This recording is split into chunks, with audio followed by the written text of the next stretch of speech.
Hey, I want to make, I want to make sure I'm in the right place because I was told this was MILFs for Liberty, and I want to make sure that I'm in the right place. I'm sorry. I'm sorry. I'm sorry. I will. I apologize. It was. Tiffany's not someone who says no to. This organization I'm honored to be here. I would tell you, it was a crazy to get here because I just came back from an LGBTQ plus rally for Hamas, and it was held on the roof, and I thought, thank you for your support. Anyway, that's the stuff that'll get in the New York Times, and I will say, looking at that, Tiffany, not one state legislature has taken away these emperor-like rules and powers that the executive governors have for their executive powers in each state. And they can do it again, and they will do it again unless grassroots organizations step up and say enough. And this is I'm really blown away by how this real grassroots organization, and you could see the passion here because it's about supporting kids, and it's about our children. And if we don't care about that, then what good is having a country, and who cares who wins if we're not taking care of our children? And it was during that time where I moved out of California because I have little kids, and public schools are dangerous in California. In the morning you drop off a girl, in the afternoon you pick up a boy. And it's like, It's true. What craziness. Yeah.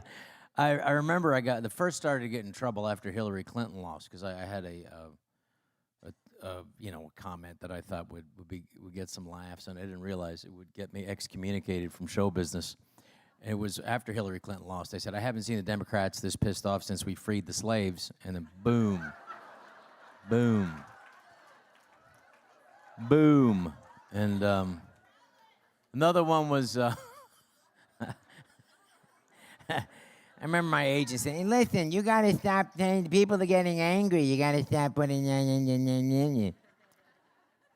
And I remember I said, it was so frustrating when Gavin Newsom was not recalled. And, and it's tough in California. California's like an abused state in the sense of, it's like someone who's in an abusive relationship. When you finally get up enough, it seems like when California finally gets enough courage to call the police to come in, something happens between the recall and also the police coming to the house. They're like, but he loves me. I know he loves me.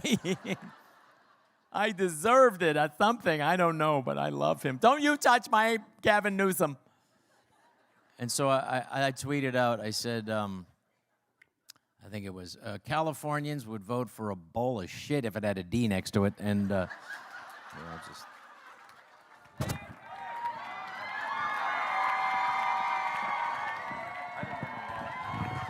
I'm sorry. This is a swear. I know. I'll put it in there. Apparently, I think there's a light that turns on. At least I'll donate $5,000 for those two jokes. Let me see what else I got. Let me see. No, but then the one that I really liked was about how crazy the state was, how progressive it was, insanely progressive. And I said when I said, this is, just hold this, and I said. I said, California wants to pay slave reparations. They want to pay people slave reparations who are never slaves to be paid for by people who never owned slaves in a state that never had slaves. And I said, that's like paying child support for a child you never had. So a woman you never... Anyway, you get the point. No. Anyway. So...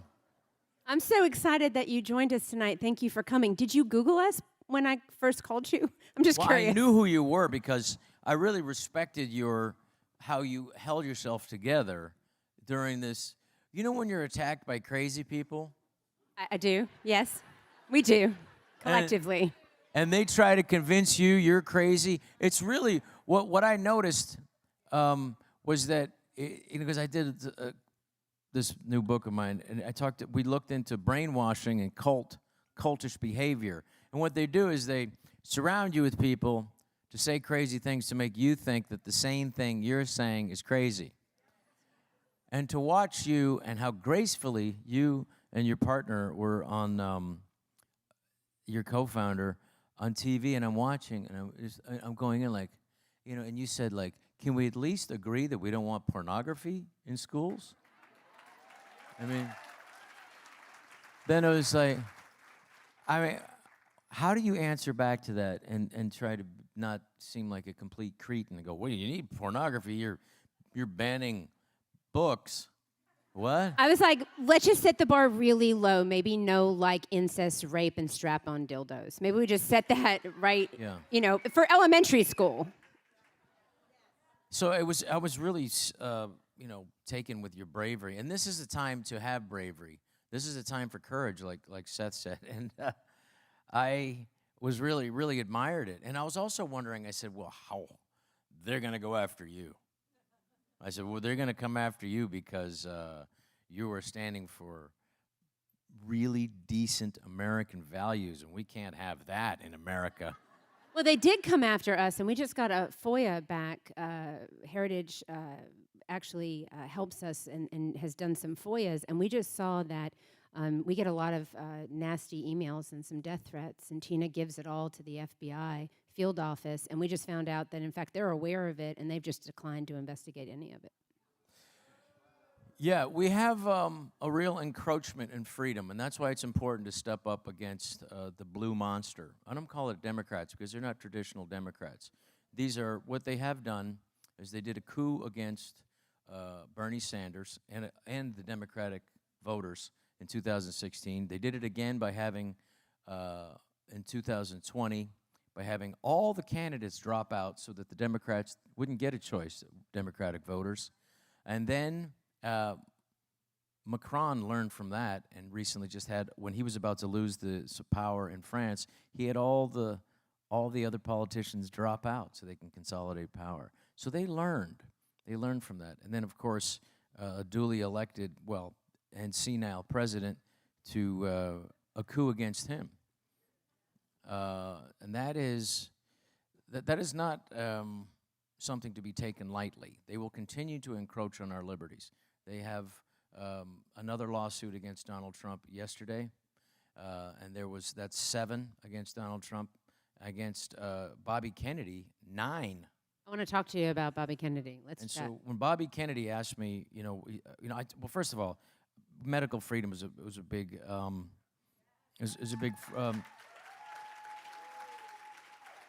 when parents said to me that their children were fine until they were told that a perfectly safe drug, but there's no problems with it, and then all of a sudden after that drug, which was demanded of them to be given to their child to attend school, their child was no longer the same. And I choose and still choose to believe them. And it's called evidence, it's a witness, and that is allowed in testimony in a court of law. And so when I talked to Robert about this years ago, and I said he was so smart and such an intelligent, wonderful man. I said, if you ever run for president, I'm going to drop everything and help your campaign. And then he, a few years later, he said he was going to run, and I didn't drop everything. But I remember he called me, and it just seems like it was about a year and a half ago, and he said, Rob, I'm thinking about running for president. And I said, what? He said, I'm thinking about running for president. I said, you're thinking about riding a pelican? What is it? How big is this pelican? And I don't know how far you're expecting to get, but there must be another form of transportation we can provide for you. But it's been an honor to stand with Robert Kennedy Can I tell you something about that, please? So I just want everyone to know that the quality of the interviews that we have gotten since RFK dropped out and endorsed President Trump, they're finally asking real questions about children, about kids' health, about their mental health, about parents. It's such a blessing, Rob. Well, to me, and I keep saying this, I'm not going to say this when I'm on Fox next week, the only place that I'm allowed on these days. That's what I tell people. You know, I said the liberals, they get, you know, the Democrats, they get, you know, according to Robert Epstein, Dr. Robert Epstein, the suppression of anything conservative on Google will and does affect elections considerably. And then they have, you know, of course, they've got Facebook and they got Instagram. I know Mark Zuckerberg's hedging his bets just in case, you know, huh? It's like, hey, they did it. It was wrong just in case you win. I didn't say anything until, you know, but you never know. They got MSNBC, they got NBC, they got ABC, they got CBS, they have all the tech companies. What do conservatives have? We have one news channel and a guy who sells pillows. That's what we have, and it's not a fair fight. But you also have Moms for Liberty, you know, and so.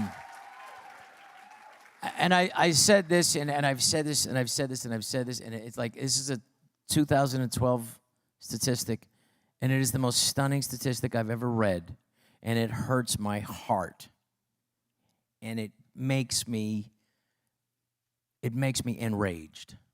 54% of children in the United States suffer from chronic illnesses unheard of a few short decades ago. That is outrageous. The fact that is not on the front page of every news organization in the United States is a testament to their collusion and is a testament to their willingness to just look the other way. Forget about the Mexican drug cartels. That's a measly $10 billion a year. The pharmaceutical cartel, the real cartel, the legal drug cartel. It's $300 billion a year, and it will be more, and they want more. And what they say is, and you could look up, all you have to do is go on any of these ones, go to Pfizer, go to Merck, GlaxoSmithKline, check it out. What they want is cradle-to-grave vaccines, cradle-to-grave drugs. And they don't care about the health of people. They don't. And we have to realize that we have, and people are waking up. So thank God for this, because the challenges that we have now, and because of the shutdown, because of the overreach of the pharmaceutical industries, they have exposed themselves. And it's just like in any army, in any warfare, and this is a physical warfare, it is a spiritual warfare we're in. Anytime they try to expand, just like Napoleon on the way to Moscow, the Cossacks, who are us now, are realizing that they've overreached themselves. They no longer can defend all that territory, and now it's our job to expose them for what they are, criminals. And that's what we do at Moms for Liberty. Yeah. I mean, you're talking to some of the bravest, most amazing Americans that I know, honestly, and clap for yourselves, you're amazing. Moms for Liberty, we're a team, and we're all just doing different things to advance the country, and we win a battle and we advance. We win and we advance. And they've got some questions for you, Rob. They do. And I will say this, though, for people, I want to say this because it's hard. And I tell people, I had this Academy Award-winning actor who's won a couple Academy Awards, and his son called me and said, I want to speak up like you can. And I said, but I'm scared I'm going to lose work. And I said, well, be careful, because you will lose work. You will. So be careful. I said, talk to you could say what you feel to the boom guy, because he's going to agree with you, to the makeup guy, to the driver, because they know this is all bullshit. But don't tell the producer. Don't tell the director. Don't tell the executive, because then you will get in trouble. You will get censored. So it is, but it is a time for bravery, and I would just say, look at the numbers. If you look at the numbers, what does it take to, and it's always going to be difficult, what is it going to take to save America? What is it going to take to bring the Democratic Party back to a normal party and not this egregious overreach of authoritarianism and tyranny, it's going to take them getting trounced. That's what it's going to take. But I want to talk numbers, because there's numbers in this room. There was 100,000. I met with people who were helping in Arizona. I won't mention their organization, but their outreach program is to get to the the disaffected Republican voters who didn't want to vote in Arizona. We need people. Now is the time. Reach 1, 2, 3, 4, 5 people. That's going to make a difference. During the Revolutionary War, there was basically 1/3 of the colonists supported the revolution. 1/3 were ambivalent, and 1/3 were for the crown of England. So 1/3 was enough to defeat the biggest, most powerful country in the world. And let me tell you, 1/3 of Americans are with us and said F you to COVID tyranny. That's enough. So let them know, wake them up, encourage them, and do it with love. We have to love these people. And that's why I was in Washington, D.C. a month ago, and I was talking to the legislature about making sure the Republicans, because somebody has to have the big boy pants. We have to have legislation to not go after our political enemies. And if it's, at least at the state level, we need to have a legislation passed by a Republican legislature, and hopefully we'll have that soon. We're going to pass this law, so if anything's going on at the state level, whatever crime, whatever the political opponent wants to, what they're doing now in this lawfare, automatically gets bumped up to the federal, so they can be looked at in a real objective way. And that's something we need to put in. So I'm against, even though Mayorkas lied to Congress, even though there's so many people in this administration has lied to Congress, we have to say no, we can't go down that road. This next administration has to have big boy pants. Has to have big boy pants. So, and I hope that's what will happen. I hope so too. It's so nice to have you here, and I think your point about maybe losing jobs, losing friends. Money. Money. Yes, money. Commercial money, movies, comedy specials. It's been painful. I can. No, you can see I'm over it. I know, but look how many new friends. Who knew we were going to make so many new friends? I've met wonderful people. Thank you. I am proud to stand with you, and I will tell you what, it shook me. It did in my, but I've met wonderful people. James Lindsay is a hero. This man right there.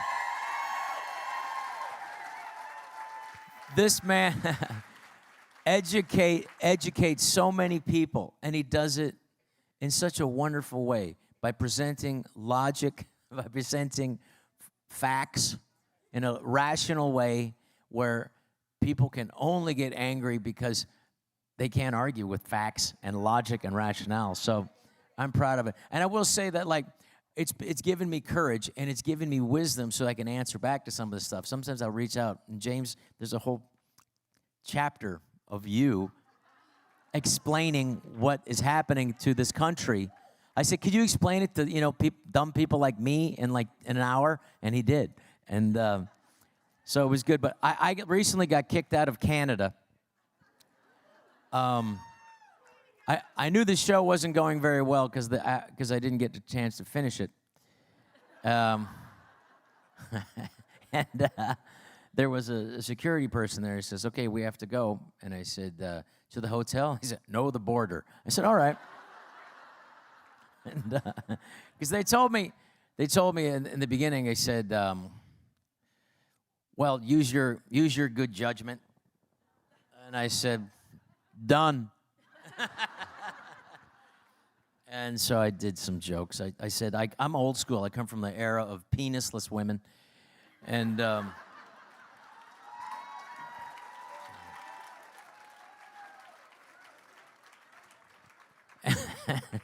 don't think penis counts. I'm just going to say. Yeah. I said dildo 12 times on live TV. I clean it up a little bit.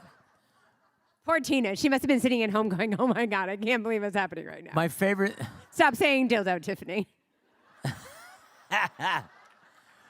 My favorite thing, though, my favorite was like when the person was complaining about it. He said, "But he's doing it during Pride Month," and I said, "Well, first of all, the month's a little greedy, a little greedy." Yeah, and so, but the guy complained not only about my jokes, and he called transphobic. Of course, that's just easy to throw, at somebody making fun of trans lunacy. And he also complained that people were laughing hard.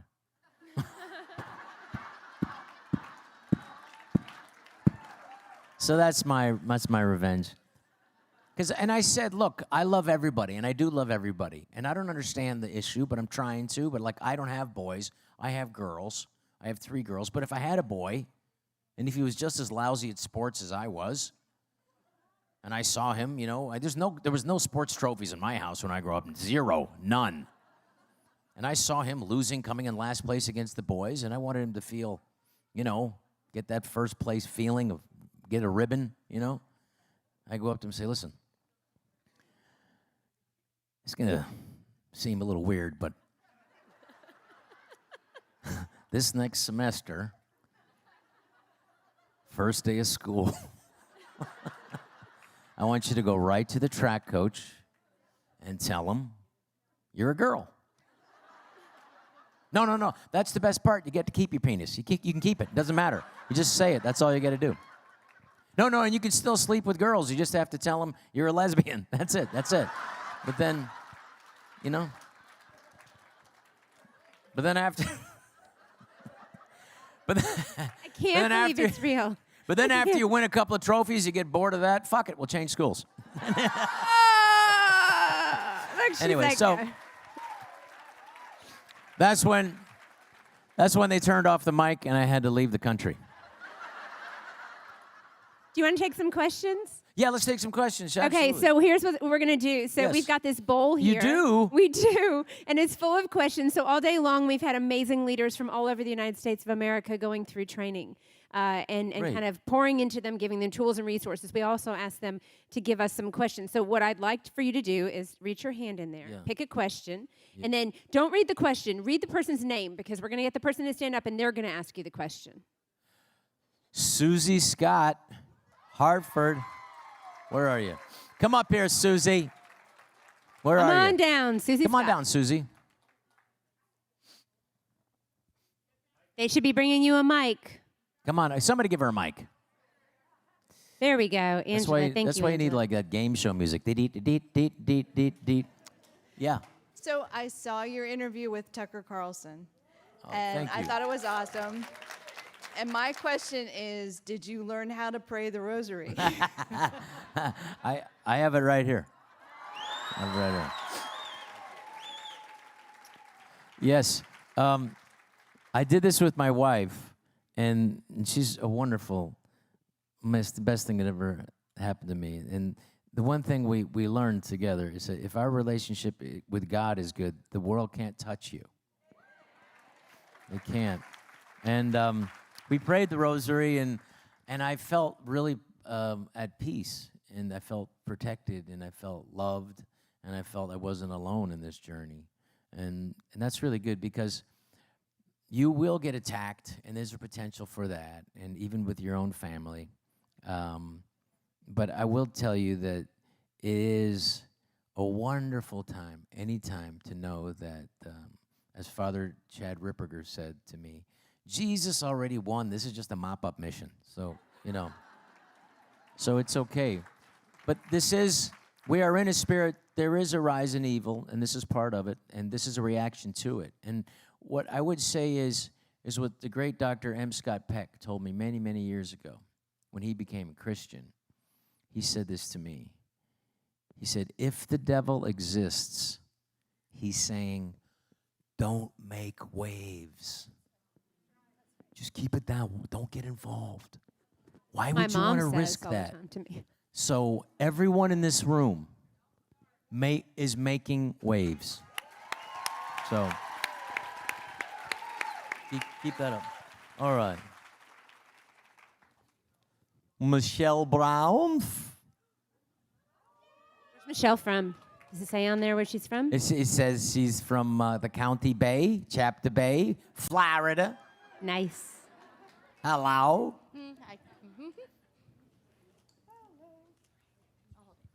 Okay. Hi. Hi. Wasn't expecting that. So now I got to remember what my question was. No, you said here as a new Christian. As a new Christian, yes, because I watched your Tucker interview as well. That was evidently pretty popular. As a new Christian, how have you found persecution coming against you when it comes to the entertainment world? Wow. I felt it, but